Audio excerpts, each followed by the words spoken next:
நீ நடக்க வேண்டிய வழியை நான் உனக்கு காட்டுவேன். நிறைய டைம் நம்ம வாழ்க்கையில என்ன பெரிய பிரச்சனையா இருக்கும்னா, எந்த வழியில நடக்கணும், எந்த சாய்ஸ் எடுக்கணும், என்ன பண்ணணும், இதுதான் நம்ம வாழ்க்கையில இருக்கிற மிகப்பெரிய பிரச்சனை. இன்னைக்கு பழைய காலம் மாரி இல்ல.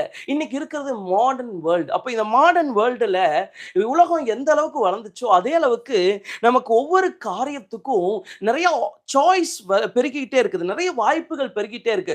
நான் நினைச்சா லெஃப்ட்ல போலாம், நான் நினைச்சா ரைட்ல போலாம், நான் நினைச்சா நேரா போலாம். அப்போ நிறைய வாய்ப்புகள் நமக்கு முன்னாடி இருக்குது. நிறைய சூஸ் பண்றதுக்கான ஆப்ஷன்ஸ் நமக்கு முன்னாடி இருக்குது.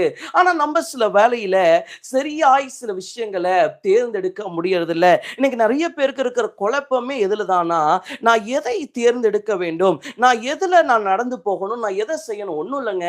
நீங்க ஒரு மளிகை கடையில போய் இல்ல ஒரு டிபார்ட்மெண்டல் ஸ்டோர்ல போய் ஒரு உப்பு வாங்க போனீங்கன்னா கூட அந்த உப்பு கூட 10 கம்பெனி இருக்கும். அப்ப அதுல என்ன சூஸ் பண்ணணும்னு கூட சில வேளையில குழப்பம் வரும். அப்போ நம்ம நிறைய பேருடைய லைஃப்ல இந்த சூஸ் பண்றது, இந்த பாதையை கண்டுபிடிக்கிறது ஒரு மிகப்பெரிய சவாலான ஒரு விஷயம். நிறைய பேருக்கு அவ்வளவு ஈஸியாலாம் இந்த வாழ்க்கையில இந்த பாதையை கண்டுபிடிச்சிட முடியாது. ஒரு சிலர் துரிதமா தப்பா முடிவெடுத்துருவாங்க. அப்ப தப்பா முடிவெடுத்து அவங்க வாழ்க்கையில படாத பாடுபடுவாங்க. தப்பா சில டிசிஷன் எடுத்து, தப்பா சில வழி எடுத்து ரொம்ப பெரிய கஷ்டத்தை சில வழியில் அனுபவிப்பாங்க. இப்போ உதாரணத்துக்கு கேரளால கடந்த சில மாதங்களுக்கு முன்னாடி டாக்டருக்கு படிச்சுட்டு இருந்த ஒரு 4 பசங்க கார்ல மேப் போட்டு போறாங்க. கூகுள் மேப் போட்டு ஒரு இடத்துக்கு போறாங்க. அப்போ அந்த மேப் அவங்கள ஒரு இடத்துல தப்பா காட்டி எங்க கொண்டு போய் விட்டுருச்சுன்னா, தண்ணிக்குள்ள விட்டுருச்சு. அப்போ அதுல கிட்டத்தட்ட 2 பேரோ 3 பேரோ அன்னைக்கு மரிச்சு போயிட்டாங்க. அப்ப இதுக்கு காரணம் என்ன? அவங்க வாழ்க்கையில அவங்க எடுத்த தப்பான டைரக்ஷன். சோ நம்ம வாழ்க்கையில எடுக்கிற தவறான வழிகள், தவறான பாதைகள் அது மிக மிக ஆபத்திலே நம்மை கொண்டு போய் விடும். ஒன்று, நாம் தவறா எடுக்கும்போது ஒண்ணு அது நமக்கு ஒரு பெரிய டேஞ்சரா இருக்கும். இன்னொன்னு சில வழிகளை நம்ம தப்பா டிசைட் பண்ணி எடுத்துட்டோம்னா அது நம்ம வாழ்க்கையில இருக்கிற ஒரு மிகப்பெரிய தாமதமா மாறிடும். இப்ப நம்ம ஒரு இடத்துக்கு போகணும்னு வச்சுக்கோங்களேன். அப்ப அந்த வழிக்கு போகாம வேறொரு வழியில நம்ம போனோம்னா, வேறொரு ரூட்ல நம்ம போனோம்னா, நம்ம ஆட்டோமேட்டிக்கா போன தூரம் மறுபடியும் என்ன பண்ணணும்னா ரிட்டர்ன் வரணும். கடந்த நாட்கள்ல ஒரு ஊழியக்காரங்க கிட்ட பேசிட்டு இருக்கும்போது அவங்க சொன்னாங்க, இன்னைக்கு ஜனங்க வந்து நிறைய தப்பா நம்பிட்டு இருக்காங்க பிரதர். அப்ப ஃபர்ஸ்ட் ஜனங்க என்ன பண்ணணும்னா ரீலர்ன் பண்ணணும். ஃபர்ஸ்ட் அவங்க கத்துக்கிட்டதெல்லாம் அழிக்கணும். அப்ப அதே போல சில இடத்துக்கு நம்ம போயிருக்கலாம், சில இடத்தை ரீச் பண்ணியிருக்கலாம்.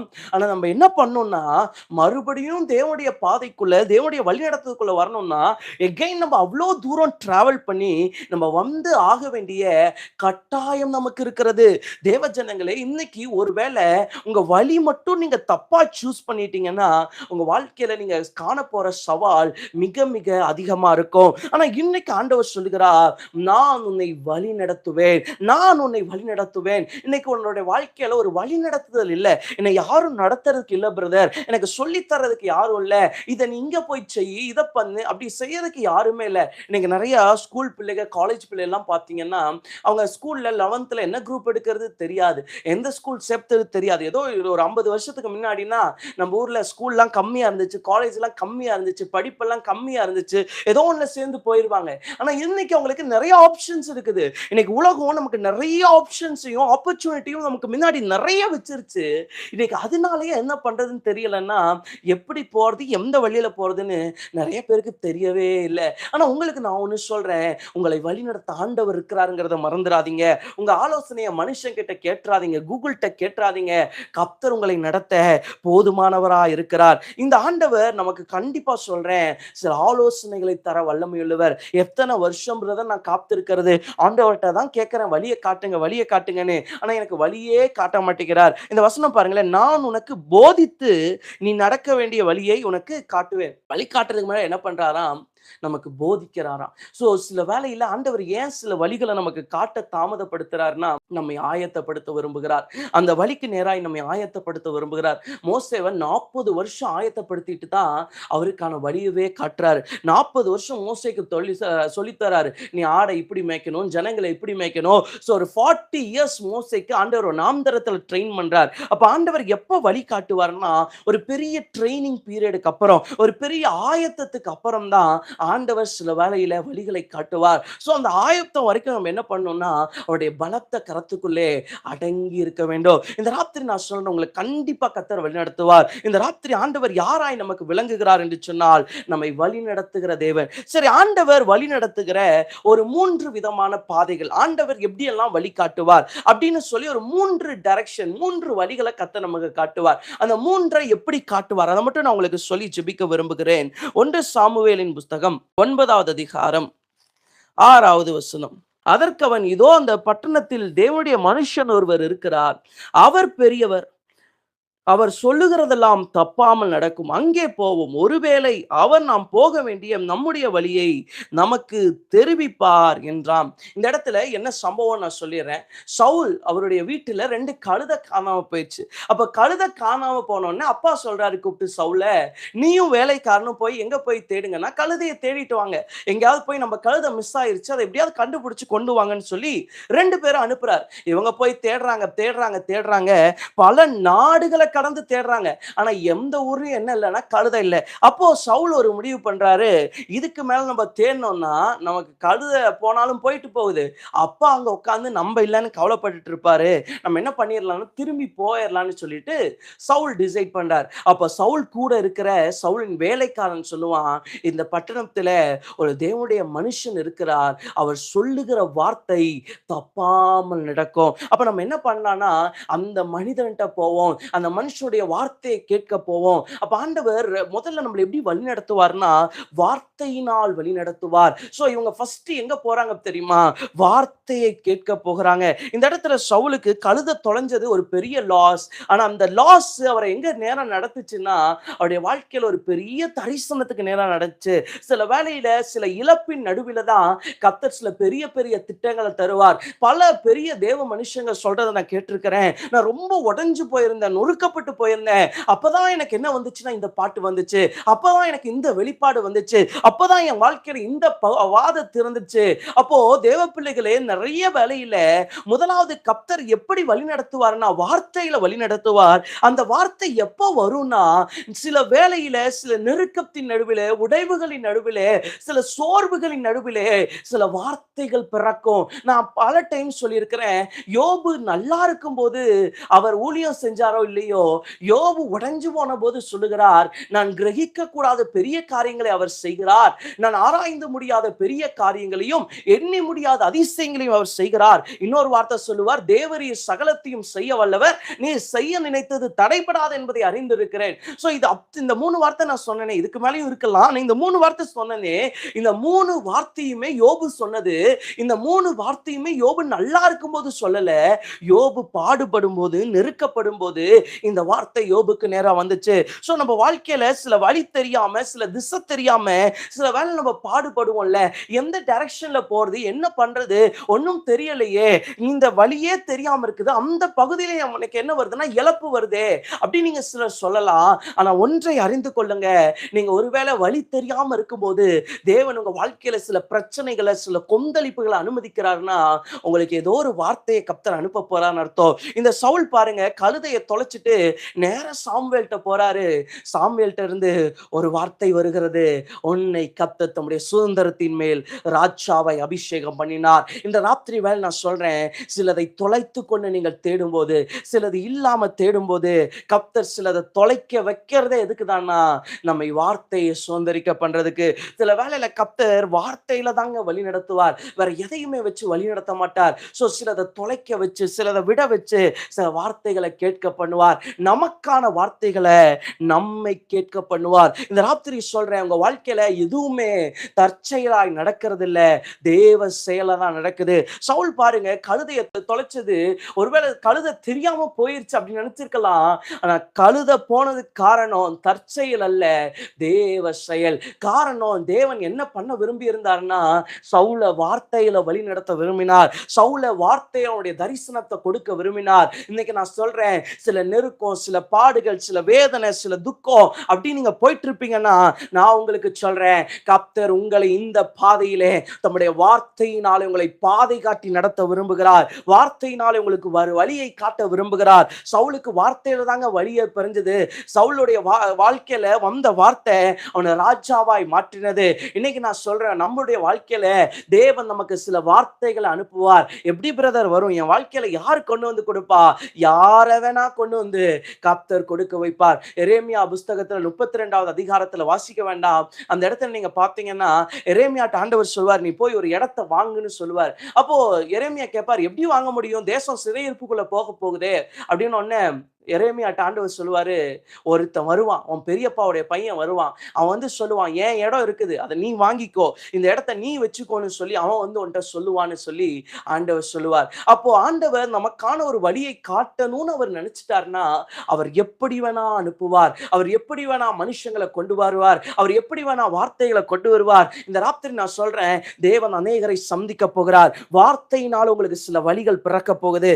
தேவன் உங்களை எப்படி டைரக்ட் பண்ண போறார்னா, தம்முடைய வார்த்தையினால டைரக்ட் பண்ண போறார். நீங்க எதையும் நம்ப வேண்டாங்க, தேவனுடைய வார்த்தையை பிடிச்சு போங்க.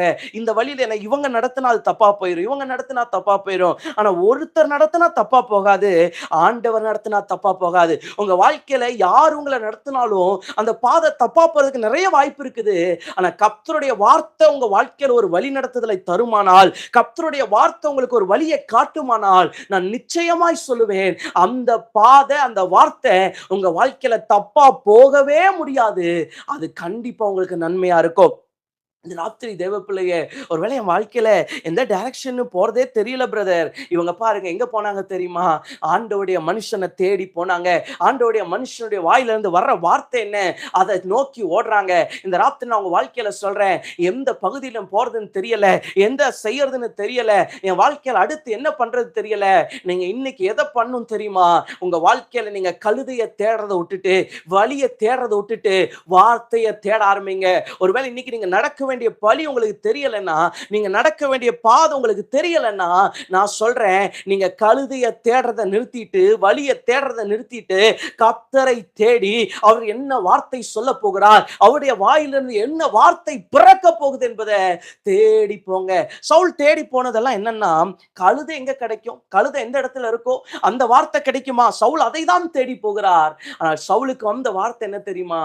நான் உன்னை ராஜாவாக்க போறேன், நான் உன்னை பெரிய திட்டத்துக்கு கொண்டு வந்து போறேன். சவுலை ஷாக் பண்ண வச்சிருச்சு. இந்த ராத்திரி நான் சொல்றேன், வாழ்க்கையில சில வியந்து போகிற செய்திகளை கர்த்தர் தருவார், வியந்து போகிற அற்புதங்களை கர்த்தர் செய்வார். இந்த ராத்திரி கர்த்தர் சொல்றாரு, ஒருவேளை இன்னைக்கு உனக்கு லெஃப்ட்ல போகணுமா, ரைட்ல போகணுமா, என்ன செய்யணும்னு தெரியாம இருக்கலாம், எந்த பாதை எடுக்கணும்னு தெரியாம இருக்கலாம். ஆனா நீ இன்னைக்கு ஒண்ணு கேளு, என் வார்த்தையை கேளு, என் வார்த்தை உன் கூட வரும், என் வார்த்தை உன்னை நடத்தும், என் வார்த்தை உன்னை கொண்டு போய் சேர்க்க வேண்டிய இடத்துல சேர்த்தோம். அதனால வசனம் சொல்லுது, நான் அனுப்பின வார்த்தை வெறுமையா என்னிடத்தில் திரும்புவதில்லை. அப்ப கர்த்தர் அனுப்பின வார்த்தை அது வெறுமையா திரும்ப முடியாது. அது தேவன் உங்களை எந்த இடத்துக்கு வச்சிருக்கிறாரோ, தேவன் உங்களை எந்த தரிசனத்துக்கு கொண்டு போய் நிலைநாட்ட விரும்புகிறாரோ அந்த இடத்துக்கு கொண்டு போய் சேர்க்கும். இன்னொரு வசனம் இருக்குது, ஆதியிலே வார்த்தை இருந்தது, அந்த வார்த்தை தேவனிடத்தில் இருந்தது, அந்த வார்த்தை தேவனா இருந்தது. அப்போ நம்ம வாழ்க்கையில வேர்டு மட்டும் கிடைச்சிருச்சுன்னா அதுதான் நம்ம வாழ்க்கையில் இருக்கிற ஒரு மிகப்பெரிய ஆசீர்வாதம். நீங்க வழி தெரியாத போது நீங்க உடனே ஒரு டிசிஷன் எடுத்து ஒரு வழியில போயிடாதீங்க. உங்களுக்கு வழி தெரியலையா, நீங்க ஜஸ்ட் வெயிட் பண்ணுங்க. உங்களுக்கு வழி தெரியல, தேவன் உங்களை எந்த பாதையில நடத்துறாருன்னு தெரியாம அவசரப்பட்டு ஒரு பாதையை சூஸ் பண்ணிடாதீங்க. உங்களுக்கு வழி தெரியலன்னா அந்த இடத்துல ஒரே ஒரு வார்த்தை, நீங்க வெயிட் பண்ணி ஆண்டவருடைய வார்த்தையை ரிசீவ் பண்ணி ஆகணும். நீங்க வெயிட் பண்ணி ஆண்டவருடைய வழி நடத்தல ரிசீவ் பண்ணி ஆகணும். சோ முதலாவது கர்த்தர் எப்படி வழி நடத்துவார்னா, தம்முடைய வார்த்தையினாலே வழிகாட்டுகிற ஆண்டவர். வார்த்தையை அனுப்பி சொல்லுவார், நீ இங்க போப்பா, இதை பண்ணுப்பா, உன் வாழ்க்கையில் இது கிடைக்கும், நீ இந்த இடத்துல போ, இது நடக்கும். நிறைய டைம் ஆண்டவர் நமக்கு ப்ளூ பிரிண்ட் கொடுக்க மாட்டார். நீ இந்த வழிக்கு போ, இப்படி இப்படி போ. ஆண்டவர் என்ன சொல்லுவார் தெரியுமா? இங்க போ, அடுத்து நான் அப்புறம் சொல்லுவேன், நீ அங்க போ, நான் அப்புறம் சொல்லுவேன். ஒரு ஊழியக்காரர் சொல்லுவார், ஆண்டவருடைய வழியில பெண்டு தானே ஒழிய எண்டே கிடையாது. ஆண்டவர் சிலர் நடத்துறாருன்னா சில கார்னர்ல போய் முடியற மாதிரி தெரியும், ஆனா அங்க என்ன இருக்குன்னா வளைவு இருக்குன்னு சொல்லுவார். அப்போ நம்முடைய வாழ்க்கையில ஆண்டவர் வச்சிருக்கிறது எல்லாமே என்னன்னா ஒரு முடிவே இல்லாத ஓட்டம். சோ முதலாவது ஆண்டவர் எதுல நடத்துவார்னா வார்த்தையிலே வழி நடத்துகிறவர். இரண்டாவது பாருங்க, இன்னொரு வசனத்தை கூட வாசிக்க விரும்புகிறேன். ஏசாயாவின் புஸ்தகம் 42வது அதிகாரம். குருடர்களை அவர்கள் அறியாத வழியிலே நடத்தி, அவர்களுக்கு தெரியாத பாதைகளில் அவர்கள் அழைத்துக் கொண்டு வந்து, அவர்களுக்கு முன்பாக இருளை வெளிச்சமும், கோணலை செவ்வையுமாக்குவேன். இந்த காரியங்களை நான் அவர்களுக்குச் செய்து, அவர்களை கைவிடாதிருப்பேன். வசனம் பாருங்க, தெளிவா சொல்லுது. குருடர்களை அவர்கள் அறியாத வழியில நடத்தி, அவர்களுக்கு தெரியாத பாதையில கொண்டு போய், அப்ப 2வது ஆண்டவர் எந்த பாதையில கொண்டு போவார்னா, அறியாத வழி. முதல்ல வார்த்தையினால நமக்கு வழி காட்டுவார். 2வது வழியெல்லாம் காட்ட மாட்டாரு. நம்மள அப்படியே நிர்பந்தமா சில வழியில தள்ளிருவார். நீ போ, நான் பார்த்துக்கிறேன்னு விட்டுருவார். சோ இந்த இடத்துல வசனம் அதான் சொல்லுது. குருடர்களை அவர்கள் அறியாத வழியில, அதாவது அவனுக்கு வழி இருக்குதான்னு தெரியாது. இன்னொரு கொடுமை என்ன தெரியுமா? அந்த வழி இருள் நிறைந்த வார்த்தை வழி. சோ அங்க சொல்லுது பாருங்க வசனம். அவர்களுக்கு முன்பாக இருக்கிற இருளை வெளிச்சமாக்குவேன். அது கோணல் நிறைந்த பாதை, இருள் நிறைந்த பாதை. சில வேளையில சில நேரான வழியெல்லாம் கர்த்தர் சொல்லி அனுப்பிச்சிருவார். நீ இங்க போ, இத பண்ணு, நடந்துரும்னு சொல்லிருவாரு. ஆனா சில இடத்துல கர்த்தர் வழியை சொல்ல மாட்டார், வழி நடத்த ஆரம்பிப்பார். சோ குருடர்களை அவர் வழி சொல்லி அனுப்புகிறவர் அல்ல, குருடர்களை வழி நடத்துகிற ஆண்டவர். இந்த இடத்துல பாருங்க, ஆண்டவரே புஷ் பண்ணி அனுப்பார். இதுக்கு நம்ம யாரை பார்க்கலாம்னா, யோசேப்புடைய வாழ்க்கையை நீங்க பார்த்தீங்கன்னா, யோசேப்புடைய லைஃப்ல யோசேப்புக்கு இருக்கிற அவனுடைய வாழ்க்கையின் தரிசனம் யோசேப்புக்கு தெரியும். ஆனா யோசேப்புக்கு கடைசி வரைக்கும் தெரியாது, அவன் எந்த பாதையில போகணும்னு யோசேப்புக்கு தெரியாது. யோசேப்புக்கு இந்தெல்லாம் வழியில போகணும், ஜெயிலுக்கு போகணும், அடிமையா போகணும், வீண் பழி வாங்கணும், ரொம்ப மோசமான வாழ்க்கையில இருக்கணும்னு யோசேப்புக்கு தெரிஞ்சிருந்தா, யோசேப்பு என்ன சொல்லியிருப்பார் தெரியுமா? ஐயா, எனக்கு வாக்குத்தத்தமும் வேண்டாம், எனக்கு ஆசீர்வாதமும் வேண்டாம், எனக்கு ஆள விடுங்க ஐயா, நான் எங்க அப்பா கூட நிம்மதியா இருந்திருக்கிறேன்னு யோசேப்பு சொல்லியிருப்பார். ஆனா நிறைய டைம் ஆண்டவர் எதை காட்ட மாட்டாருன்னா, சில நெருக்கமான வழிகளை காட்டவே மாட்டார். அதை அப்படியே மறைச்சு கொண்டு போயிருவார். சரிப்பா, ஓடுறியா, ஓடு ஓடு ஓடு, நான் பார்த்துக்கிறேன்னு சொல்லிட்டு ஒரு நாள் வரும். அந்த நாள் என்ன பண்ணுவாருன்னா, அதுல இருக்கிற கோணலை எல்லாம் செவ்வையாக்குவார், அதுல இருக்கிற இருளை எல்லாம் வெளிச்சமாக்குவார். இன்னைக்கு ஒருவேளை தேவ பிள்ளையே, 2வது கர்த்தர் உங்களை எப்படி வழி நடத்துவார் தெரியுமா? நிர்பந்தமா சில வழியில, சில வழி உனக்கு எப்படி இருக்கும்னு சொல்ல மாட்டார். அந்த பாதை எப்படி இருக்குது, நீ விரும்புற மாதிரி இருக்கா, ஒண்ணுமே சொல்ல மாட்டாரு. ஆனா நீ இதுல போ, நான் பார்த்துக்கிறேன்னு சொல்லிட்டு விட்டுட்டு போயிருவார். சோ அந்த வழியில நம்ம அப்படியே நடத்திக்கிட்டே இருப்பார். நடக்க நடக்க நடக்க ஒரு நாள் வரும், கோணல்கள் செவ்வையாகும். ஒரு நாள் வரும், இருள் எல்லாம் வெளிச்சமாகும். இந்த ராத்திரி ஆண்டவர் சொல்றாரு, நான் யாருன்னா, குருடர்கள் அறியாத வழியில அவர்களை நடத்துகிற தேவனாகிய கர்த்தர். இன்னைக்கு ஒருவேளை உன் வாழ்க்கையில இன்னைக்கு எல்லாமே குருட்டாட்டமா இருக்கலாம். ஆண்டவரே, நான் எந்த வழியில போகணும்னு பார்க்கிறேன், ஆனா இன்னைக்கு நான் நினைக்கிறதுக்கு முன்னாடியே ஒரு வழி என்ன இழுத்து போட்டுச்சு நீங்க சொல்லலாம். ஆனா அந்த வழியில நீங்க போங்க, ஒரு நாள் வரும், உங்களுக்கான பாதையை, உங்களுக்கான தரிசனத்தை கர்த்தர் நிறைவேற்றுவார். நான் தான் ஏற்கனவே சொன்ன பாருங்களேன், சில திட்டத்துக்கு ஆண்டவர் திட்டத்தை சொல்லுவார், தரிசனத்தை சொல்லுவார், முடிவை சொல்லுவார், ஆனா வழியை சொல்ல மாட்டார். வழியை சொல்லாம நடத்துவார். ஏன் வழியை சொல்ல மாட்டார்னா, வழி தெரிஞ்சா நம்ம விட்டுட்டு ஓடிடுவோம். இந்த பாதையில் இவ்வளோ பிரச்சனை இருக்குது, இவ்வளோ போராட்டம் இருக்குதுன்னா நம்ம கண்டிப்பா இறங்கவே மாட்டோம். சில இடத்துல பிரச்சனை இருக்குன்னு தெரிஞ்சுட்டா நம்ம கால் வைக்கவே மாட்டோம். அப்போ ஆண்டவருக்கு அது நல்லாவே தெரியும். நம்ம சிலதை தொட மாட்டோங்கிறது ஆண்டவருக்கு தெரியும், சிலதை நம்ம ஆரம்பிக்க மாட்டோங்கிறது கர்த்தருக்கு தெரியும். அதனாலேயே அவர் என்ன பண்றாருன்னா, சில வழிய மறைச்சு நயங்காட்டி வாக்குத்தத்தத்தை மட்டும் காட்டி சில பாதையில நடத்திடுவார். ஆண்டவர் சில இடத்துல வாக்குத்தத்தத்தை மட்டும் சொல்லி நீ இதுல நடன்னு சொல்லிடுவார். ஆனா அந்த வாக்குத்தத்தத்தை பிடிச்சிட்டு நடக்கும்போது தான் தெரியும், இதுல பிரச்சனை, போராட்டம், இதுல இருள், இதுல கோணல் இவ்வளோ வருதுங்கிறது அந்த வாக்குத்தத்தத்தை பிடிச்சு நடக்கும்போது மட்டும்தான் தேவ பிள்ளைய தெரியும். அது வரைக்கும் ஒண்ணுமே தெரியாது லைஃப்ல. ஆனா இன்னைக்கு உங்களுக்கு சொல்றேங்க, அந்த வழியில நீங்க ஒண்ணு பண்ணுங்க, ஆண்டவரை ட்ரஸ்ட் பண்ணுங்க, ஆண்டவரை நம்புங்க. சில வேளையில ஒரு குருடனை ஆண்டவர் கையை பிடிச்சு அழைச்சிட்டு போகும்போது எதுவுமே நடந்துராது. இப்ப நீங்களே ஒரு கண்ணு தெரியாதவரை ரோடு கிராஸ் பண்ண கூப்பிட்டு போறீங்கன்னா, ரோட்டுக்கு நடுவுல விட்டுட்டு வந்துருவீங்களா? விடமாட்டீங்க தானே. அப்ப என் ஆண்டவர் எப்படிங்க விடுவார்? சோ சில பாதையில ஆண்டவர் உங்களை எப்படிதான் பார்க்கிறார்னா, இந்த வழியில நீ எப்படி இருக்கிறேன்னா, ஒரு குருட்டா இருக்கிறப்பா, நீ பிளைண்டா இருக்கிற, ஆனா இந்த வழியில நான் உன்னை நடத்த விரும்புறேன், நான் உன்னை எப்படி பிடிச்சுக்கிறேன்னா, கையை பிடிச்சுக்கிறேன், நான் உன்னை கையை பிடிச்சுக்கிறேன். ஒரு நாள் வரும், உன் கோணலை நான் செவ்வையாக்குவேன், உன் இருளை நான் வெளிச்சமாக்குவேன். சோ 2வது ஆண்டவர் சொல்லாமலே நடத்துகிற வழி, 1வது வார்த்தையை சொல்லி காட்டுகிற வழி, 2வது கர்த்தர் சொல்லாமையே அவரே டிசைட் பண்ணி அவரே நடத்திடுவார். இது எல்லாத்துக்கும்லாம் செய்ய மாட்டார். யாரை நம்புறாரோ, யாரை ரொம்ப நேசிக்கிறாரோ அவங்களுக்கு தான் கர்த்தர் இந்த பாதையை காட்டுவார், அவங்கள தான் கர்த்தர் இந்த வழியில நடத்துவார். சோ எல்லாத்தையும் இந்த வழியில கர்த்தர் நடத்திட மாட்டாருங்க. எல்லாருக்கும் வழியை சொல்லாம நடத்த மாட்டார். ஒருவேளை உங்களை கர்த்தர் வழி சொல்லாம சில பாதையில நடத்துறாருன்னா, கர்த்தர் யாரையுமே நம்பாத அளவுக்கு உங்களை நம்புறாரு. எல்லாருக்கும் வழி சொல்லாம நடத்திட மாட்டார். சிலருக்கெல்லாம் ஆரம்பிக்கணும்னாவே அவங்க இந்த வழியில போனோம், அவங்களுக்கு இன்னைக்கு இதாகும், அன்னைக்கு அதாகும்னு சொல்லி அவங்க வாழ்க்கையவே சொன்னாதான் ஆரம்பிப்பாங்க.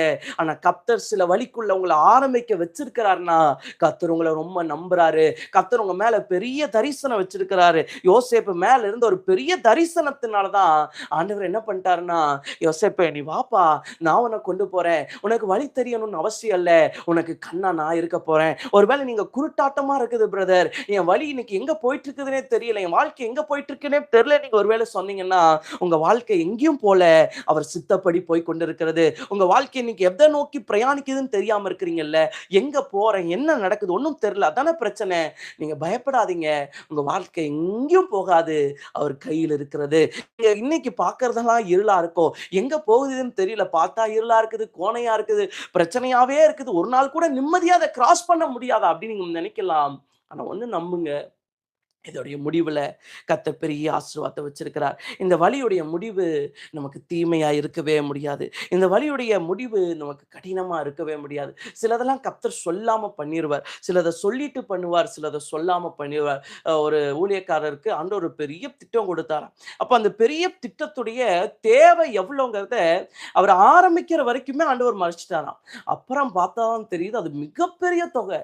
ஆனா கர்த்தர் அத்தனையும் ஆச்சரியமாய் நடத்தினார். இன்னைக்கு நான் சொல்றேன், சில வழிகள்ல அறியாம உங்களை கர்த்தர் கால் எடுத்து வைக்க வச்சிருந்தாருன்னா, அதே கர்த்தர் உங்களை நடத்தவும் உண்மையுள்ளவர். உங்கள் லட்சிய கரைய உங்களை அடைய வைக்கவும் உண்மையுள்ளவர். இன்னைக்கு ஒருவேளை நீங்க போற பாதையெல்லாம் பார்த்தா, ஐயோ ஏன் ஆண்டவரே, ஏன் ஆண்டவரே என்னால முடியல அப்படின்னு நீங்க ஒருவேளை சொல்லலாம். ஆனா ஒண்ணு நம்பிருங்க, கர்த்தர் இந்த பாதையில உங்களை நடத்த போதுமானவரா இருக்கிறார். கர்த்தர் இந்த வழியில உங்களை நடத்த ரொம்ப உண்மையுள்ளவரா இருக்கிறார். எனக்கு ஒண்ணு தெரியும், நம்ம இந்த மாதிரி பாதையில, அறியாத பாதையில நமக்கு ஒருவேளை கர்த்தர் நடத்துகிற வழி நமக்கு தெரியாம இருக்கலாம். ஆனா நம்மை நடத்துகிற கர்த்தர் நமக்கு தெரியாம இருந்துடக்கூடாது. நான் உங்களுக்கு ஒண்ணு சொல்றேன், நல்ல கவனிங்க.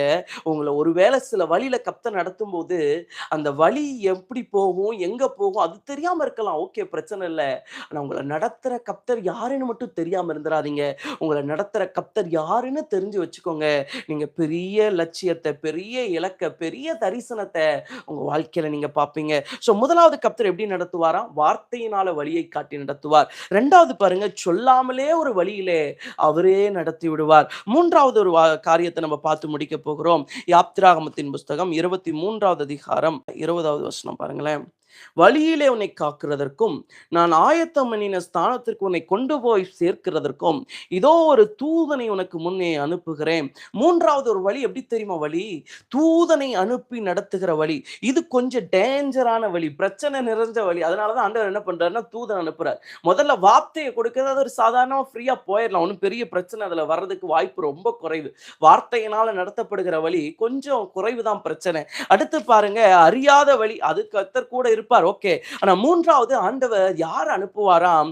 உங்களுக்கான ஸ்தானத்திற்கு உங்களை கொண்டு போய் சேர்ப்பதற்கான தேவ தூதர்களை அனுப்புவார். நீங்க உங்க வாழ்க்கையில தனியா இல்ல. இஸ்ரவேல் ஜனங்களை எகிப்து தேசத்தை விட்டு ஆண்டவர் வெளியே எடுக்கும் போது ஆரம்பத்திலேயே சொல்லிட்டாரு, நான் யார் அனுப்புறேன்னா உனக்கு முன்னாடி ஒரு தூதனை அனுப்புகிறேன். நான் உனக்கு முன்னாடி அக்கினி ஸ்தம்பமாவும் மேக ஸ்தம்பமாவும் நான் உனக்கு மேல கடந்து வரேன். அப்ப ஆண்டவர் நம்முடைய வாழ்க்கையில எப்படி நடத்துகிறவர் என்று சொன்னால், தூதனை அனுப்பி வழியை காட்டுகிறவர். சில வேளையில நமக்கு வழியே தெரியாம இருக்கும், அப்போ ஒரு தூதன் மாதிரி ஒருத்தர் வந்து சொல்லுவார், இந்த வழியில போங்க, இதை நடத்துங்கன்னு. அதை நீங்க அப்படியே பிடிச்சுக்கலாம். அது கர்த்தருடைய தூதன் உங்களுக்கு தெரிஞ்சிருச்சுன்னா நீங்க அப்படியே அதை அறிஞ்சு கொள்ளலாம். கிதியோனுடைய வாழ்க்கையில எல்லாத்தையும் வந்து மீதியானர் எடுத்துட்டு போயிடுறாங்க. அப்ப மீதியானர் எல்லாத்தையும் எடுத்துட்டு போகும்போது கிதியோனுக்கு என்ன செய்யணும்னு தெரியல. அப்ப அங்க ஒரு தூதன் வந்து சொல்றாரு, நீ வாப்பா, நான் உன்னை அனுப்புறேன், நீ எல்லாத்தையும் மீட்டு ரட்சி. அப்போ கிதியோனுடைய வாழ்க்கையில ஒரு தூதன் வந்து ஒரு பெரிய வழி நடத்துதலை காட்டுகிறார். இன்னைக்கு சொல்றேன், நம்முடைய வாழ்க்கையிலையும் கர்த்தர் சில தூதர்களை வச்சிருக்கிறார். இந்த ஜபத்துக்கு அப்புறம் கர்த்தர் சில தூதர்கள் அனுப்பிச்சு நம்ம எந்த வழியில் நடக்கணும், எந்த பாதை நம்ம சூஸ் பண்ணணும், கர்த்தர் நமக்கு காட்ட போகிறார். இந்த 40 நாள் உபவாச ஜபம் இன்னைக்கு எதுக்கு தெரியுமா? இந்த 26வது நாள், ஆண்டவரே என்னை வழி நடத்தும் தேவனே, என்னை வழிகாட்டும் தேவனே நம்ம ஜெபம் பண்ண போறோம். சோ முதலாவது, எனக்கு வார்த்தை அம்சாவது நீங்க வழி காமிச்சிருங்க. 2வது, ஒண்ணு நீங்க எனக்கு தெரியாமையாச்சும் என்ன வழி நடத்திருங்க. 3வது நீங்க அட்லீஸ்ட் தூதன் அனுப்பிச்சாவது என்ன வழி நடத்திருங்க. இந்த தூதன் சும்மா கொண்டு போறதுக்கு மட்டும் இல்ல, இந்த வழியிலே அவர்களை காக்கிறதற்கும் தேவ தூதன் கட்டளையிடப்பட்டிருந்தான். இந்த ராத்திரி நான் சொல்றேன், தேவன் ஏன் தூதர்களை அனுப்புகிறார் தெரியுமா? தாம் ஆயத்தம் பண்ணின ஸ்தானத்துக்கு நம்மை கொண்டு போவதற்கு, இன்னொன்னு நம்மை பாதுகாப்பதற்கு. அப்படிப்பட்ட ஆண்டவர் நம்முடைய வாழ்க்கையில இருக்கிறார். 3 காரியம் இன்னைக்கு நம்ம பார்த்தோம். ஆண்டவர் எப்படியெல்லாம் வழி நடத்துவார்? வார்த்தையில வழி நடத்துவார். 2வது நான் சொன்னேன், சொல்லாமயே சில விஷயத்துல ஆண்டவர் தள்ளி விட்டுருவாரு. அதுக்கப்புறம் அவர் பிடிச்சுக்குவார். நீங்க பயப்படாதீங்க. தள்ளி விட்டுட்டாரா தூக்கிக்குவார். 3வது பாருங்க, தூதனை வச்சாவது அவர் வழி நடத்தி கொண்டு போய் சேர்த்து விடுவார். ஆனா இந்த 3 வழியிலும் நான் போமாட்டேன். என் இஷ்டப்படி தான் போவேன்னா, கர்த்தர் உங்கள இஷ்டப்படி விட்டுருவாரு. உங்கள கஷ்டப்பட மாட்டார். உங்ககிட்ட அவர் வந்து கஷ்டப்பட்டுலாம் இருக்க மாட்டார். வான்னு சொல்லுவாரு. வரலையா சரி போய்க்கோன்னு விட்டுருவார். ஆண்டவருக்கு நம்மள விட்டு 1000 பேரு. ஆனா இன்னைக்கு நம்ம வாழ்க்கையில நம்ம வாழ்க்கை ஆசீர்வாதமா இருக்கணும்னா, நம்ம நல்லா இருக்கணும்னா, இந்த வழிய கண்டுபிடிக்க வேண்டிய கட்டாயம் இருக்குது, அவசியம் இருக்குது. இந்த ராத்திரி நம்ம ஜெபம் பண்ண போறோம். எங்களுக்கு வழிகாட்டும் ஆண்டவரே.